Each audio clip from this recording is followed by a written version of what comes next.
Think of your favorite Marvel heroes. Maybe you love Spider-Man, one of the most iconic and well-known heroes to ever grace the silver screen. Yeah, Spider-Man! Maybe you're a huge fan of Iron Man, or you realized after Ragnarok that Thor was your favorite, like me. Yeah! Maybe you prefer villains, and you love Big Baddie Thanos or even the charming Killmonger. What's up? It's impossible these days to ignore these characters. They're everywhere. They make billions of dollars, and many are household names. But not so long ago, the future of Marvel and its heroes hung in the balance. In fact, the MCU may have never existed without a certain half-vampire, half-human black superhero.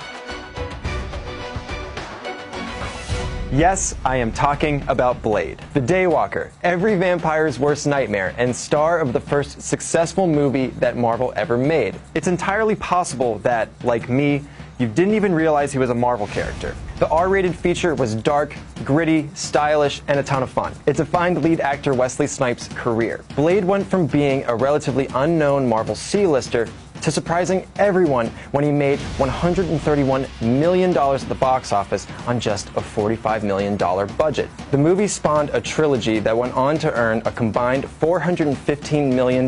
It couldn't have come at a better time for Marvel, and in many ways, it saved Marvel's cinema prospects entirely, as well as revived the superhero genre. To understand why it was so impactful, we need to go back to the beginning of superhero movies. Superhero adaptations first started in the 1940s as serials, but didn't start making waves on the silver screen until the 70s and 80s, when Marvel's rival DC Comics achieved early critical success with Superman in 1978, Superman 2 in 1981, and Batman in 1989. Fast forward to the 90s. The superhero genre is in a bad place. DC had a string of misfires, with 1997's Batman and Robin nearly killing the genre entirely. Marvel made a Fantastic Four movie that was never released, and that's probably for the best. In fact, the only movie Marvel did release up to this point was 1986's Howard the Duck, a big-budget flop targeted toward children. I have absolutely no idea why this movie was made. It was also in the 90s that the comic bubble burst. The market was oversaturated. Publishers were putting out hundreds of new issues, most of which were embarrassingly bad. They also cost more than double in 1993 than what they used to in 1985. The public at large just didn't want to pick up expensive, bad comics. Interest in the genre waned. Things were looking pretty grim, especially for Marvel. So, how did it manage to turn things around?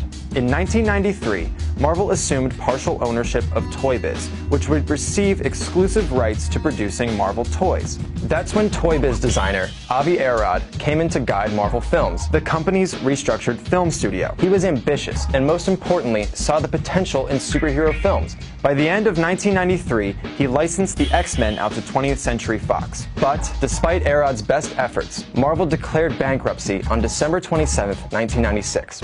Years of bad investments and bad decisions, coupled with the big hit from the comic bubble burst, finally caught up to the company. But Arad refused to give up on the potential of Marvel's characters, even being quoted as saying, "Spider-Man alone is worth $1 billion." He wasn't wrong. Having rebranded Marvel Films as Marvel Studios, just before bankruptcy, Marvel trudged onward, investing money in feature film production. Bankruptcy paid off Marvel's debts, but that wasn't enough to survive. For years, the company had been licensing out characters to other studios for quick cash. It was high time to get those films made and make Marvel a big name in Hollywood. The studio turned its attention to a relatively unknown character whose film development had been in limbo at New Line since 1992. There are worse things out tonight than vampires. Like what? Like me. Blade was the first film packaged and licensed by Marvel Studios. It was its first modern movie. That in itself is incredibly significant. Handling the script was burgeoning screenwriter David S. Goyer, who would go on to write Christopher Nolan's critically lauded Dark Knight trilogy. New Line brought Goyer in to adapt Blade into a campy vampire hunting movie. But the young writer had different plans. He wanted to take Blade seriously. Starring as Blade was, of course, Wesley Snipes. There probably hasn't been a more pitch-perfect superhero casting ever, except for maybe Robert Downey Jr. as Iron Man. Snipes lent an absolutely undeniable level of cool to the character.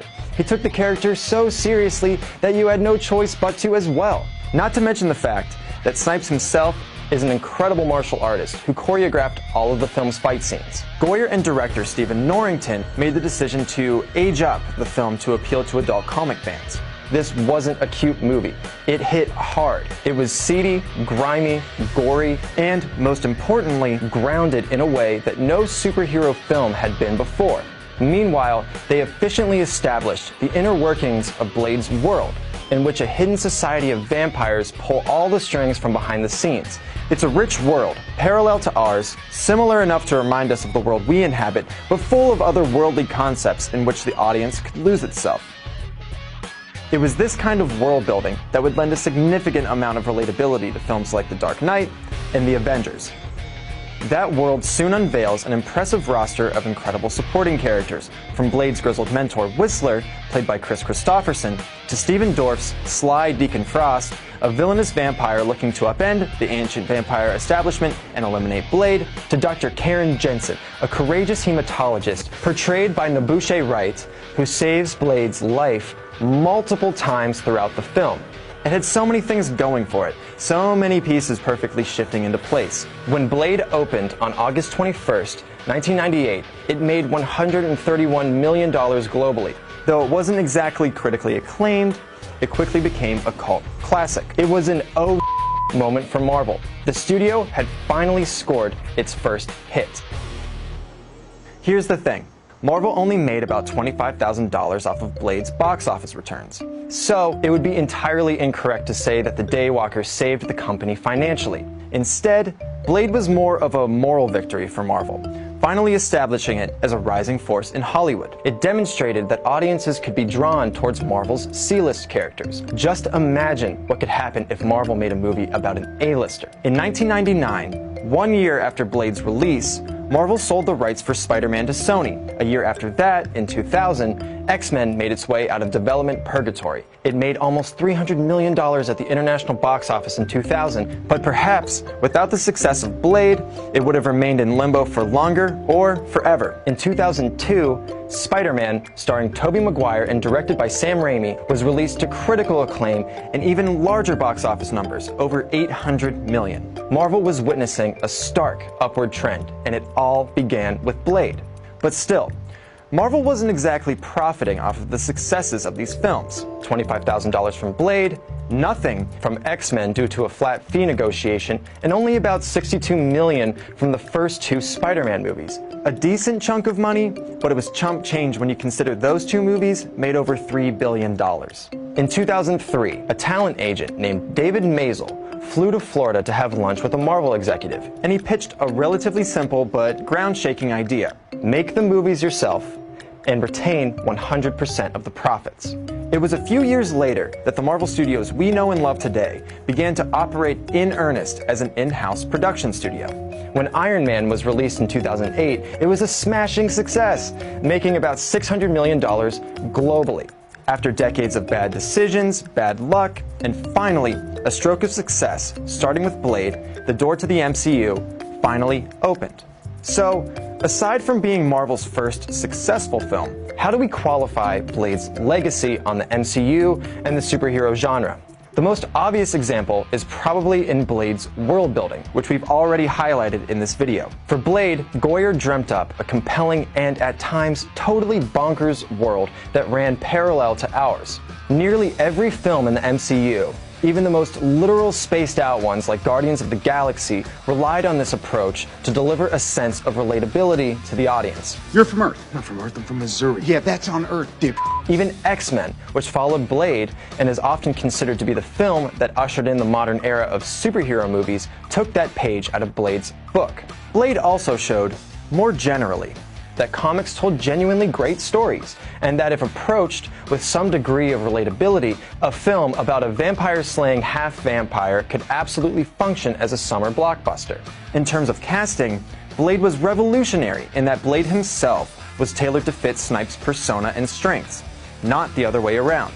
In fact, when Blade himself debuted in 1973 in Tomb of Dracula No. 10, his original character was a far cry from the one portrayed in the film.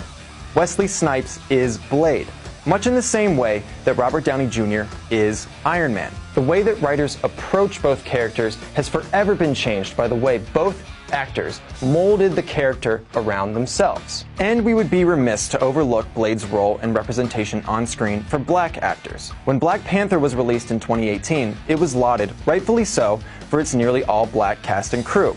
But many were quick to point out that this was not the first successful black-led superhero film, with Snipes and Blade changing the game as the first financially successful superhero film with a black lead 20 years prior.